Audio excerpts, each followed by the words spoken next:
18 or 19 and you're not sure what are you going to do with your life, I want to introduce you to my friends Leo and Leonard. And maybe some of their stories and their experiences you'll find value in, and you can learn and figure out what you want to do. Hi, I'm Leonard, I'm 18 years old, and right now I'm traveling through the world, and we just met this cool guy, Dennis, and I'm looking forward to it. My name is Leo. I'm traveling through the world too with my good friend Leonard. And at a random evening we met this cool guy, and now we're talking a bit about future and cats. And I thought it'd be valuable for you guys because these guys have done some cool things that maybe you can learn from. They were on a TV show and they were... What about this TV show, the Super Toy Kids? Yeah, Super Toy Club, and there you play games, and if you win the games, you go to the store for kids where you get toys from, and you just walk through the store and can grab everything you want and you put it in a bin, and at the end you go on a bike, and if you hit the buzzer with the bike, the room opens, and there are like the most expensive things like a PS4 or something, and everyone wants to get to this room. You have 3 minutes, and if you're in time, you get these things, and we did it. It was a big thing for us because we were like, I think 10 or 11. We did it with 2 other friends, and it was very exciting because it was the first time we were on TV, and it was really fun. I loved it. Millions of people in Germany seeing that, and even on social media, like 500,000 views on YouTube. Yeah, I think so. What did your friends say when you won? I think the first thing they asked us was how it is to be in front of a camera in a big TV show, because in this moment you really don't recognize what you're doing, because you're like in a studio and you're just so focused on the games, you want to win and you don't think about it. But when you're out, you really just recognize what you did. They asked us if we had pressure or something like that, but in this moment I really didn't have time to think about it. Not in 3 minutes. Not in 3 minutes. And we just wanted to get in this room and get the big prizes. It was amazing. And you were influencers 10 years ago. I wouldn't say influencers, but we were in the TV. So now, Leo, you 3 years ago had a practicum, and you managed all these pretty girls, managed contracts and all that. I helped, what was that all about? Yeah, we are managing. It was like, I think, one of the biggest influencer managing companies in Germany, and I helped him to do the dirty work. But it was like a nice experience, which will help me in the rest of my life. which company was it? All Impact. I don't know. Okay. So what was it? Tell me some stories dealing with these girls. What's it like? I never met them in person. For one girl, I had to do the taxes, and it was like really strange stuff to see everything where she, I don't know the English word, what she bought and stuff like that. What were It was some like crazy things that she bought? Like unnecessarily expensive things, like bags. One day she bought like 15 bags, 15 expensive bags, and I was like, okay, nice life. What did you learn from that? To be humble. Yeah, to not, I don't know. So now you're 19, you're 18. I'm 18, right? And you guys are here in Toronto, and you're going to Guatemala and Costa Rica. No, not Guatemala, Panama. Yeah. I'm crazier. It's dangerous. I guess depends on where in Panama. Maybe. And then We will see. all across Europe. So how did you guys become like the boys? Like friends, or well, in the kindergarten, we were, I think, 4. 3 or 4 years ago. I was in the kindergarten before, and then he came, and we both loved football or soccer. And our mothers are actually very good friends. And over the time, we just got better and better, and we were in the same class in the school for 12 years. always. And then I think 3 months ago or 2 months ago, we had just the idea. We have time, we have money, and we want to see the world. And I came up to him with this idea, and I asked him where you want to go. And we decided to visit countries that not everybody goes to. Like people in our age, they go to Thailand, Vietnam, or Australia, and I don't know anybody who really traveled through South America. And I love the nature, the animals, the culture. And then we had a plan, and the plan worked out, and we're here now. What's been the coolest part so far? The coolest part? We just. I want to hear what Leo has to say. Toronto was our first travel location, so I think the first thought about Toronto was like pretty impressive, because it was the first time we went out of Europe, so to see America. And when we went out of the central station and we saw the CN Tower and all the buildings, we were like, wow, that's impressive. It was like crazy. Especially the buildings. Like in Cologne, I think Cologne has a bit over. I love the old cathedrals. Yeah, we had like cathedrals and kind of that stuff, but not the skyline of like these big buildings. Only maybe in Frankfurt we have like a few of the bank buildings, but not so many like in Toronto.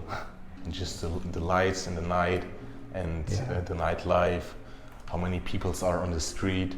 I think in Toronto they're living like a bit over 3 million people, 3 to 4 million, and Cologne are I think 1 million, a bit more than 1 million. And this was another world for us, because we just saw it on our phones, and now we stepped out of the train, and we looked up, and next to the train station there was this big skyscrapers. The CN Tower? Not the CN Tower, but these bank buildings, and it was just impressive.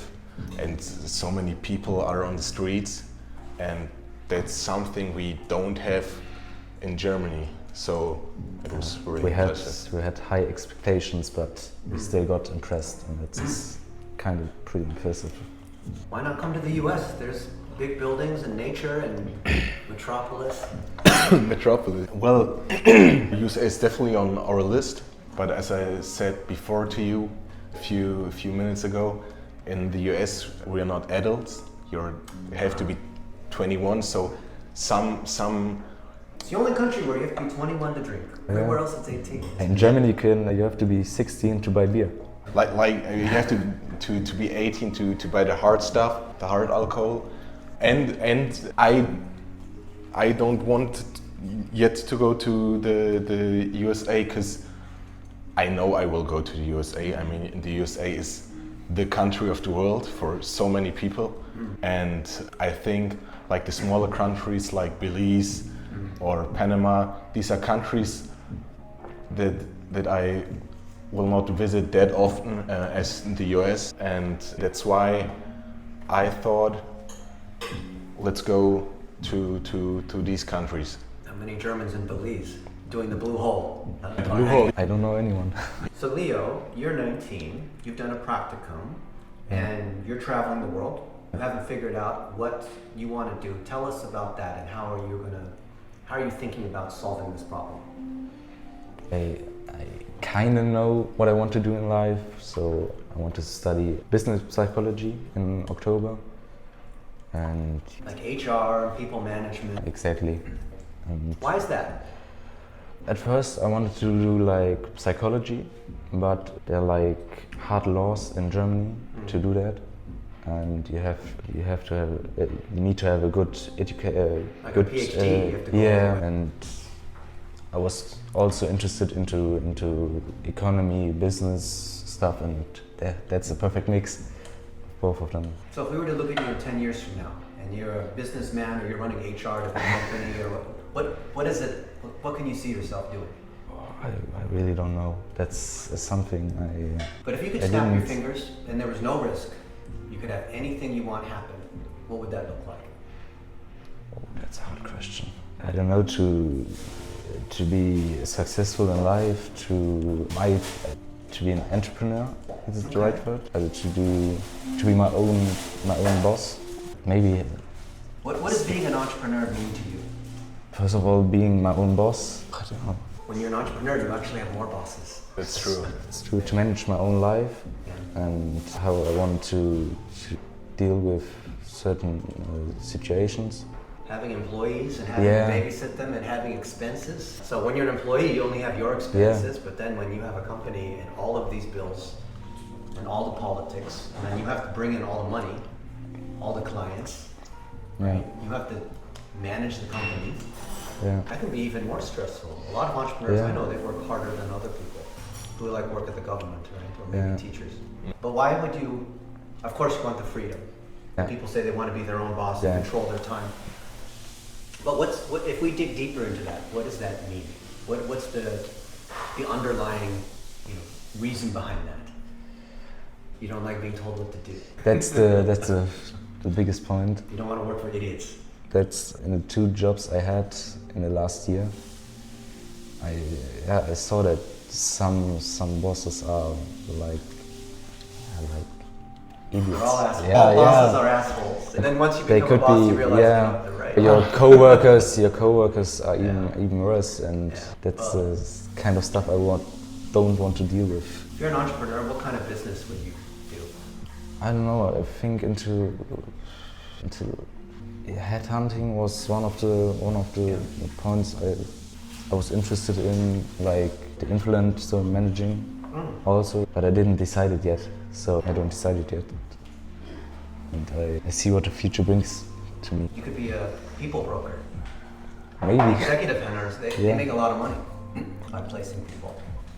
So I don't know yet, but I hope I know in the next few months, so I have a clear mind. Now you guys were both almost professional athletes. You're both very good at football. This guy is a little bit better than, but you guys are both very good. So what was it about football that you enjoyed? Tell me about some of the things you did. Well, in the past, when I was really a little kid, I just loved the game. The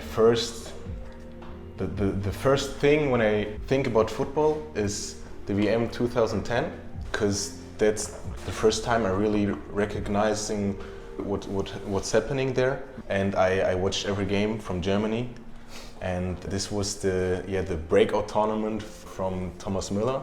That was is my favorite player. Now he plays in the US, and I just wanted to be like him, and I just loved the game. You play with your friends. You can play it everywhere on the street, on a football field, and you can do so many things with the ball. Like you can do tricks, you can shoot, you can pass, you can do everything. And then I recognize I'm good at it, and I just love to play with my friends. That was the first thing I thought about back then. And then you didn't like the idea of doing it for a living because of the pressure. It was too much, and the most important part was that I didn't had so much fun in the last years. I played in the higher divisions, and I just wanted to be like the old me when I was a kid, where it was fun. Where it was fun, and then I went back to my friends, to my old club, my childhood club, and I think these 6 months where I played with them, these were the best time in football for me ever, because I just felt like a little kid again, and I just had fun, and it was the best. So Leo, what's the most fun you've ever had? I guess the football part too. So I'm playing it since I was like 7 years old or 6 years old, and it was always like a safe space for me. So when I start kicking the ball, my head shut down, and it was like autopilot. I don't know. all the stress around me just shut up, and I had fun with my friends. I can see how that ties into becoming a people manager in the Yeah. psychology and creating safe spaces and bringing people together. Yeah, that's important. It's kind of cool. I like that. I also believe in the same thing, that if you are around people that you like and you're having fun, then everything else naturally happens. The business deals happen, the connections happen, the money stuff happens. I've also found, because I'm a lot older than you, that when I've tried to chase the money, it actually works the other way around. Then you're around people who you don't like, and it's not fun. I was making, back in 2007, I was making $85,000 a day. A day. And, well, in gross revenue, we had costs. We ran it, maybe we had like $35,000, $40,000 a day of cost.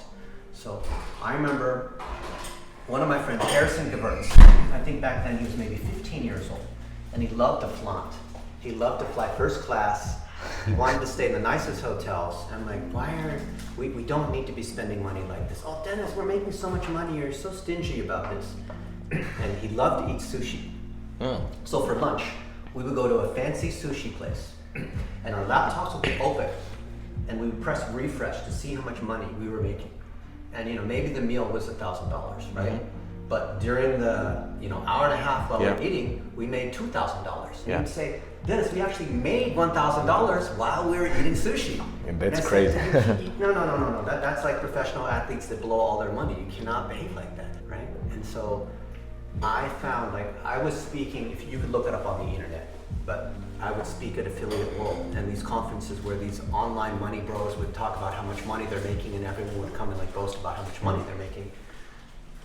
And back then there was this guy called Jeremy Shoemaker, and he was like the paparazzi guy, the tabloid guy for all the affiliate stuff. And so there was an online beef between, I guess, him and me, and everyone wanted to see him and I fight.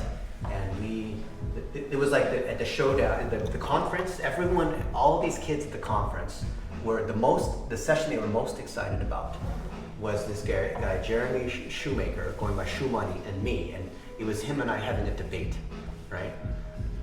Everyone was just talking about this at the conference. And the room was completely full. They couldn't let any more people into the room because it was, whatever. And I remember as I was walking in, these kids came up and pied me in the face and put it on social media, then memed me out. There were thousands of these memes that were made of me. And I remember thinking wow, this is really it's kind of cool. It's an honor. If someone went to the effort to do that, then okay. But it also kind of sucked because I got death threats.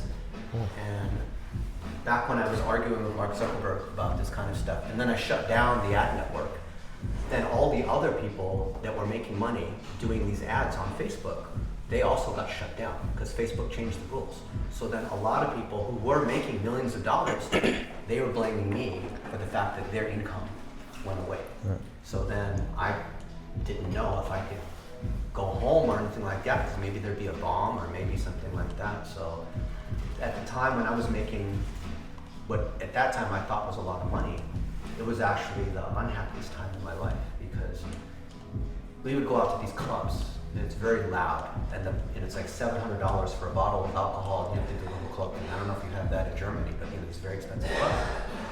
And it'd be my turn to buy. So I'd have to spend $20,000 for a whole bunch of bottles at the club, hanging out at night, doing something I didn't want to do with people I didn't want to be around.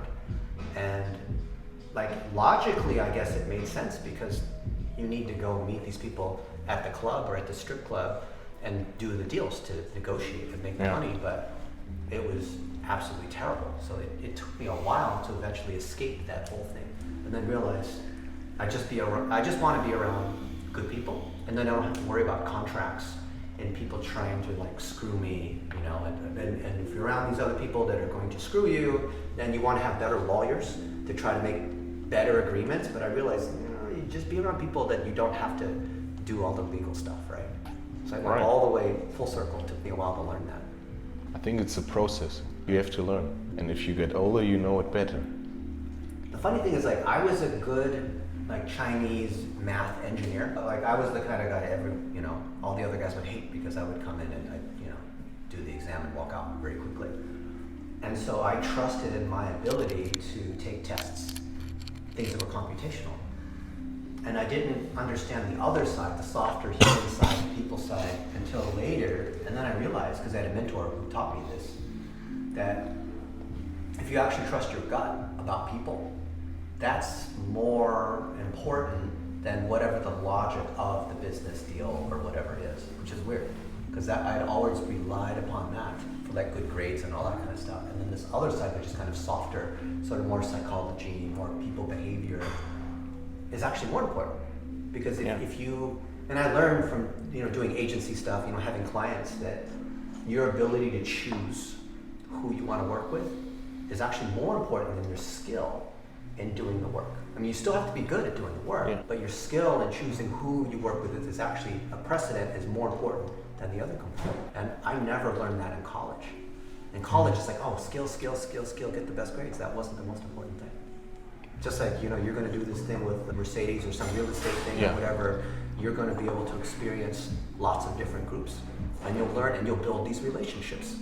Which is actually more important than whatever ChatGPT already knows how to do, right? I think in school you learn the basics maybe, but you have to get experience and learn from these experience and to get really successful and to get your full skill at it. So I don't think they really prepare you for life. No. So that's something that you have to figure out on your own, and not everyone gets it. So I studied at the London School of Economics because I wanted to go to the very top in economics and finance and math. And the most valuable experiences I had were playing pool at 3 a.m. in the morning with kids from other countries. It wasn't, yes, we had amazing lecturers. We had more Nobel Prize winners in economics than any other school. But like right now, I think it's 3 a.m. Right? And this is where you build the most connections and the best experiences. You're not going to get this in the classroom with 300 other people in the auditorium. No, for sure not. That's the most important thing. Well, you guys are already ahead of where I was when I was 18 or 19, because I was thinking I'm just going to study the books and I'm going to get good grades and I'm just, get ahead of all these other students, versus if I had known what you guys know about building connections, Like even when you're playing football, you're building connections and you're part of a team and there's kind of the culture there.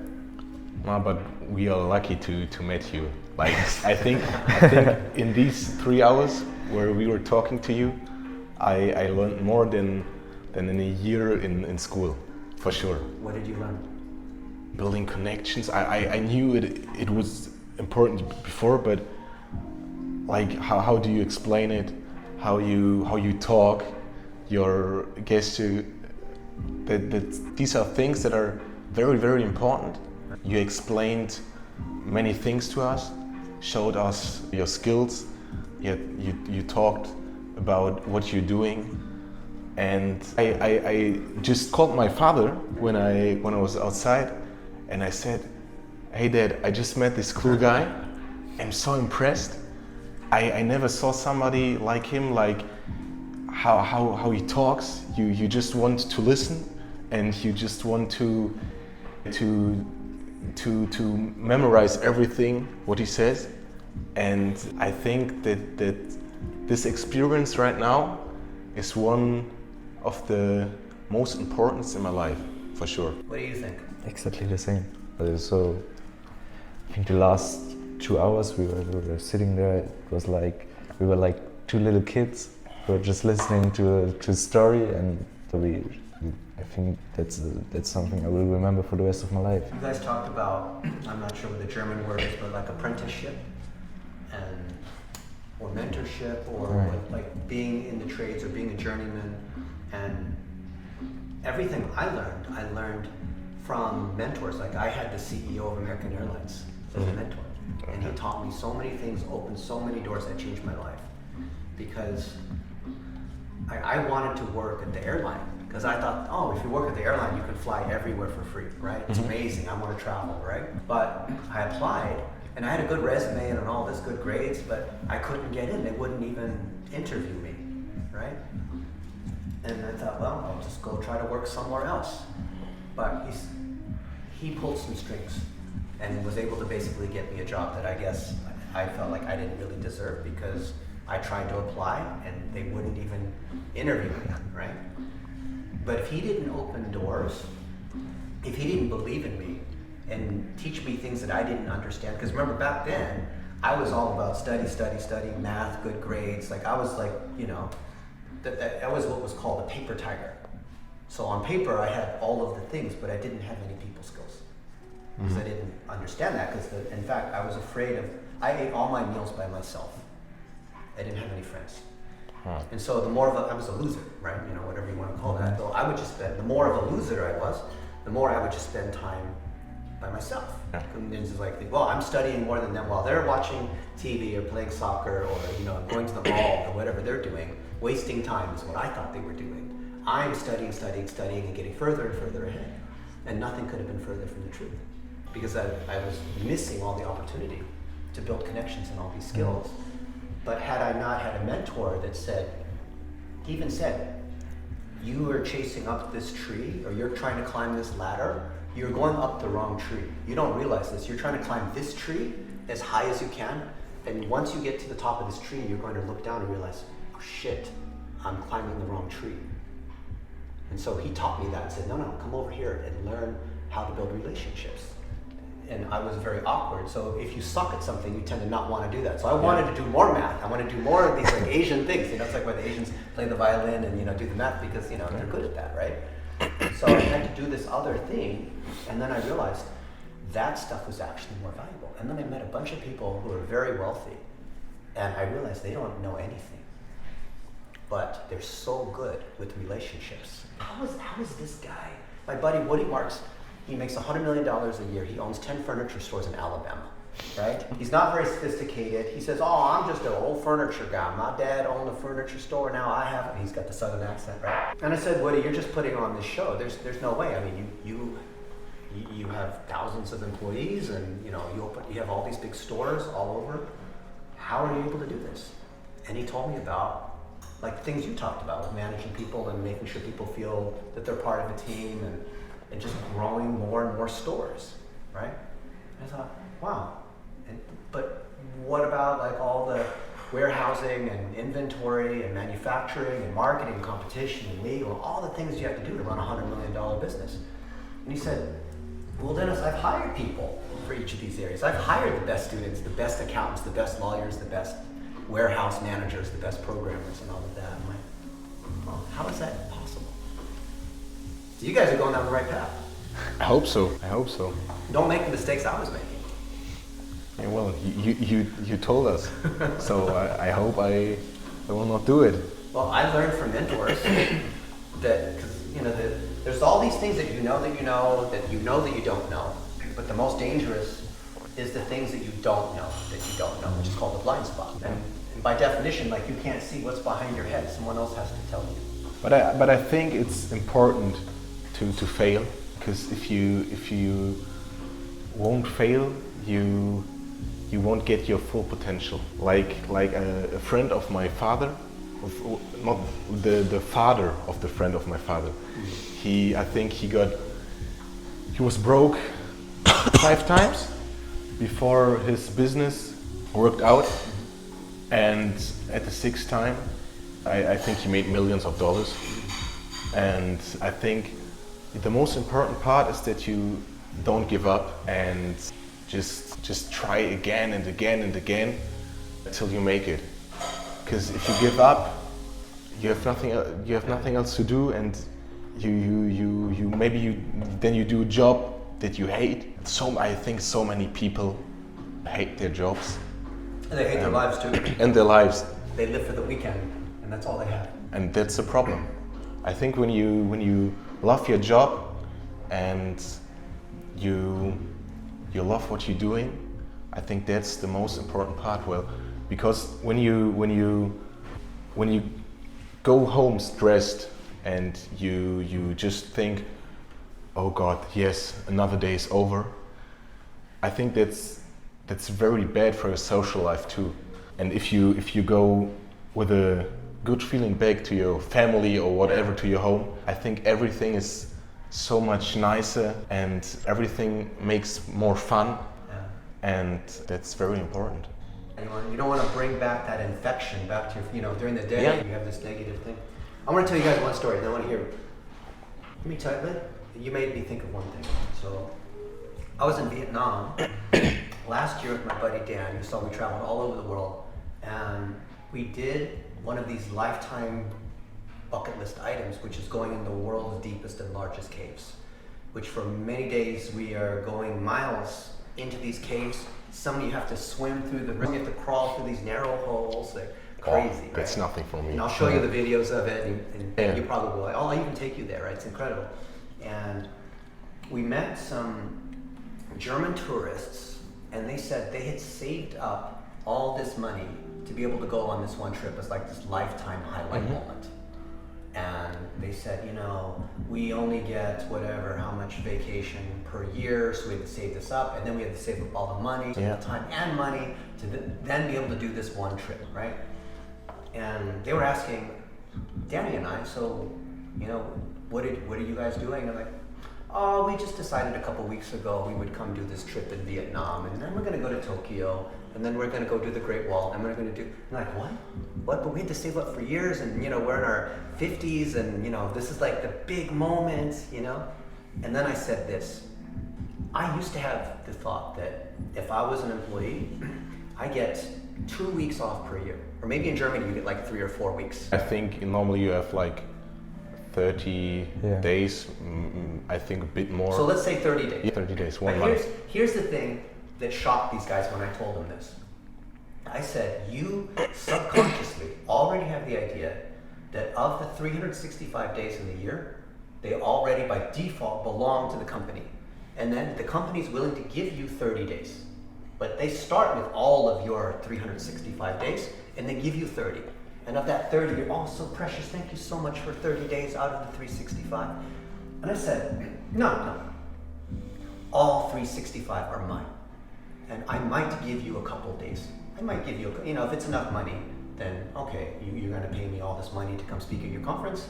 Okay, I'll give you a day, but it has to be fun too, right? So I've always started from the standpoint, every day is mine. So if every day is mine, why would I give this company, even if it's Mercedes-Benz or whatever, why would I give them 300 days? And if I gave them 300, then I can keep 65. That's not even a good deal. That's a terrible deal, isn't it? It is. Back to your whole, like, you want to be the boss. Why don't you start? I think what you're saying is all the days are mine. All the, not that you're greedy, but if you do the math, and let's say you get the 30 days, and however many like good years you have in your life. Let's just say maybe you have like 30, 40. Let's say 40 good 40, years. yeah, Okay? okay. 40 good years times 30. It's 1,200 days. It's not much. What are you It's going to do with nothing, 1,200 days? All the things you want to do on your list, can you get them done with 1,200 days? Never. And then there's days where you have to do laundry, or someone gets sick, or you have to, you have to fix things in the house, or like things that happen. Those 1,200 days aren't actually all your days anyway, because there's all these other things you have to do, right? Like life maintenance things, going to a funeral, or these things you have to do, right? So how many days do you really have? I would say maybe 800. That's terrible. Yeah. Maybe, I don't know. Like when you have kids, I think there are Yeah. even more Yeah. days that you have to look after them. And you might love your kids, and all of my friends who have kids, they tell you, oh, it's the best thing that's ever Yeah. happened, and that's great. But some of my friends, they have 5 or 6 kids, but they believe all this time is mine. So they travel as a family, and they do these things, right? And they've built a business that they don't have to be in the business. So I met this guy earlier at the conference I spoke at today, and he told me that he built a series of cleaning businesses here in Toronto. And he's retiring in 3 weeks, and he's going to go to Thailand. And he's gotten it to where the business is able to operate so that he doesn't have to work, right? Because then the money is coming in. He's putting a general manager in charge, so that way he owns the business without having to work in the business, right? And I think that's a big unlock most people don't have. Because they want to be the CEO, they want to be the boss. Well, no, when you're the boss, then you have to deal with all the nonsense, right? And day to day, be there in the office, answering questions and dealing with politics and employees, co-workers. You have to deal with all that, right? But if you believe that your time is the most valuable thing that you have, even though you might have a great career that pays you, 10,000 euros a month, how might that change your approach now? Before you get old, right? I'll say one thing. So then I was at this conference with Caleb Williams. He runs this conference of all the wealth advisors, all these wealthy people come to this thing. And he said, Warren Buffett, you've heard of him, right? Warren Buffett, he's one of the richest men in the world. I think he's 95 years old, right? But no one would trade places. You would never trade places with him, right? Even though he has however many billions of dollars, right? I wouldn't. Why not? Because I think this life, I wouldn't like it. Because you have so much pressure. You have to look after everybody in your company, or maybe not everybody, but you have so much to do. And he's only got a few years left. Let's say maybe he makes it to 100. He's at 5 years left. But he has billions of dollars. Would you trade? No. But that's what people are doing, because if someone offers you this big job that pays you $1 million a year, but you have to work all the time, so you really don't get any of that time. And then by the time you're 70, maybe you have all this money, but would you trade? When I ask you at 70, now you have all this money, but would you trade with the Leo at 19? Would you be willing to make this trade? And you would say no, because that's 50. Would you trade 50 years, like $1 billion wired into your bank account right now, but instantly, and now you're 70 years old? Never. But isn't that the decision everyone makes gradually? If they're working at a job, I don't mean to make fun of people who have jobs, but isn't that the decision they're making? If they're doing something they don't like, and it's like, oh, this job sucks, I can't wait till they get home. And the weekend is, I get to go get drunk with my friends on the weekend, which means I hate the rest of the week. I'm wasting the rest of the week. It's the same decision. I think so. Maybe not the same, but kind of the same decision. Because I think maybe if you have a terrible job, for example, but you have a family, then you have something you work for, and you have you have something in front of your eyes. But you're not spending your time with the family. You only spend your time from 6 p.m. to whatever. But then you got to wake up in the morning and go to work and drive there and all this stuff. You don't really have the time. Okay. I tell friends of mine who are employees, okay, how much time do you spend with your wife? How much time do you spend at work? You spend way more time with your coworkers than your wife and your kids. Yeah. But Isn't that backwards? But for example, when you think about, I don't know, people who don't graduate, never gone to school, and you have, I don't know, you work on the street or build houses, like a normal, simple job. Sure. And you can't really do these things that, for example, you are doing. I think people say that. I don't think that's true. I think it's easy to say it from your position, because you graduated, you were on the best schools. You also had your problems, for sure, but I think when you're not in this good position, I think it's really, really hard. Like, I think maybe 1 out of 1 million, and that's maybe 1 of 5 million people who had these opportunities get out of it. Out of 1 in 5 million? You think it's that low? We can have a TV show where you pick some random people and then I will mentor them and see if we can make them successful, right? I think you could do it, but there's YouTube videos. I think there are people who don't want to take this responsibility. So they want to stay small and do the boring job. To be in the bubble, because it's uncomfortable to get out of it. That's what you said before when you said you were like a freak. You were doing your math and Chinese things, and it was hard for you to talk to people. And I think when you step over your comfort zone, that makes you stronger. and makes you successful. And I think that's the most important part. It is. To step out of your comfort zone. So we're chopping this up into little pieces to put on YouTube and whatnot. So what can you tell people on two things? One is what is like, why should they watch what we're talking about? Why is this worth their time? Because I think we are really we talk about very important things. Maybe in this video we helped you, and you can learn from us, or especially from you, and just listen, and maybe it helped you. And for example, the comfort zone, you heard it, and maybe now you're thinking about it, and maybe you even go out of your comfort zone. And if you're doing it, it would be great. I think you only can win. And even if you lose, you have to try it again and again. There are so many people who try and try and try, and I'm sure if you do it again and again and again, you will succeed.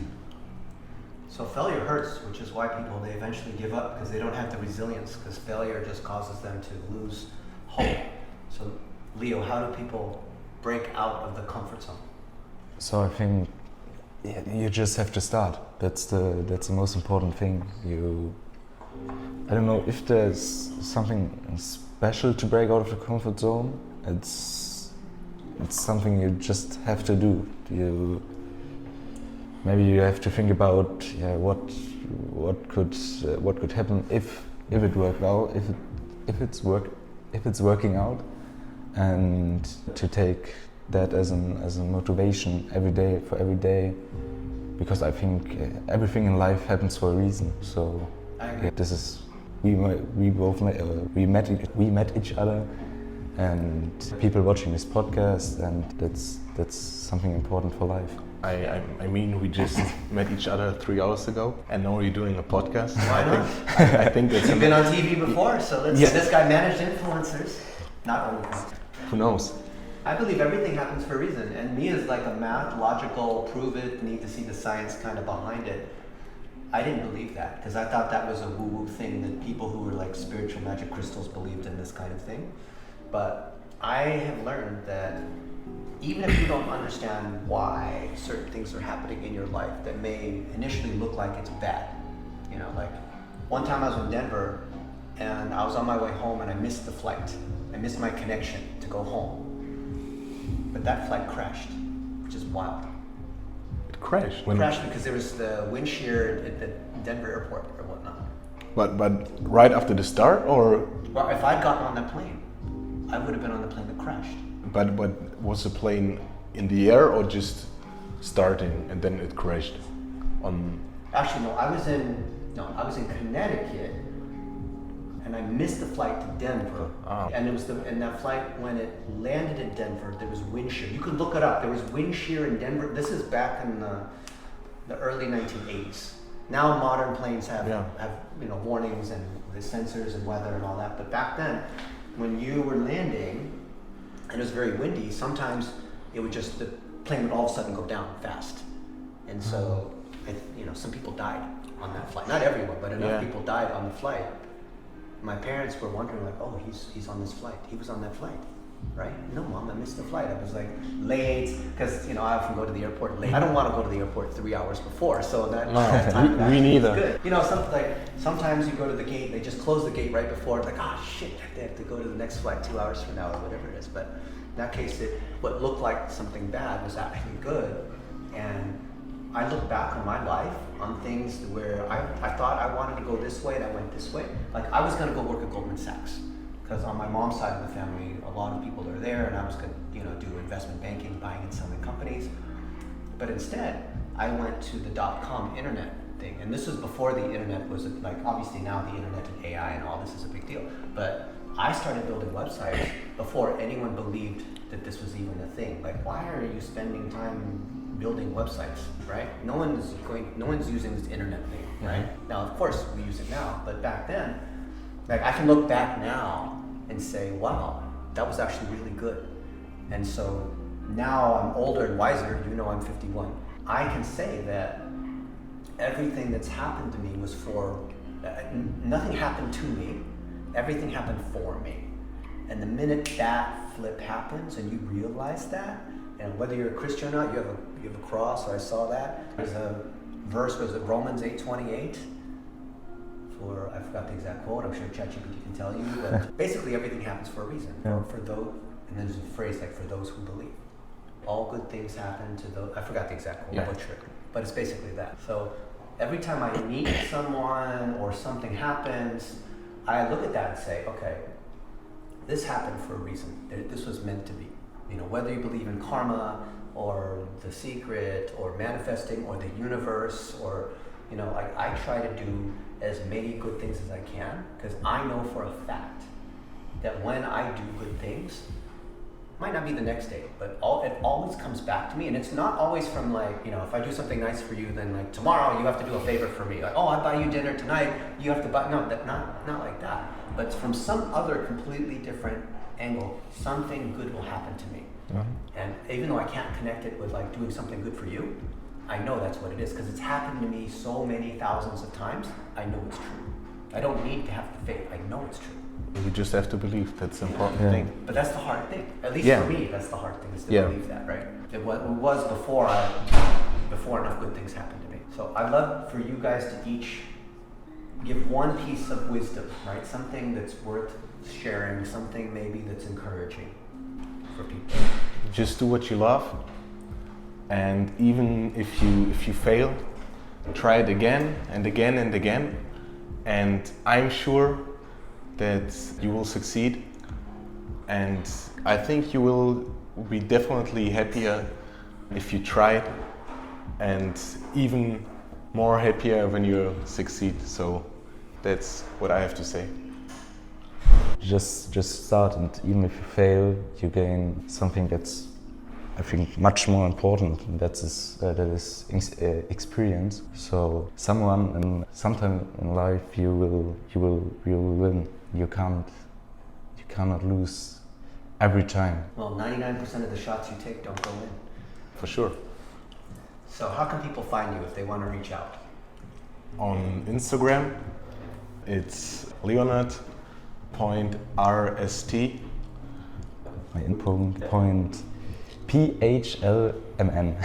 Awesome. Yeah. So connect with us. We're real humans. This is not AI. If this was AI, I would have better hair and skinnier and all this. But you know, we're real, and these guys had no prep. They were very brave to come onto a podcast. There was no script, but these are the best moments because it's authentic. And follow us on our Instagram channel, 2 versus Cartel. It's our Instagram channel where we travel, and I'm looking forward to that you will follow us. Amen. We'll put the link below, and love to hear. What do you guys think? And have you been to these countries and cool places that these guys are going to? Well, thank you so much for your time, guys, and we'll see you in the next episode. Thanks. Bye. Bye.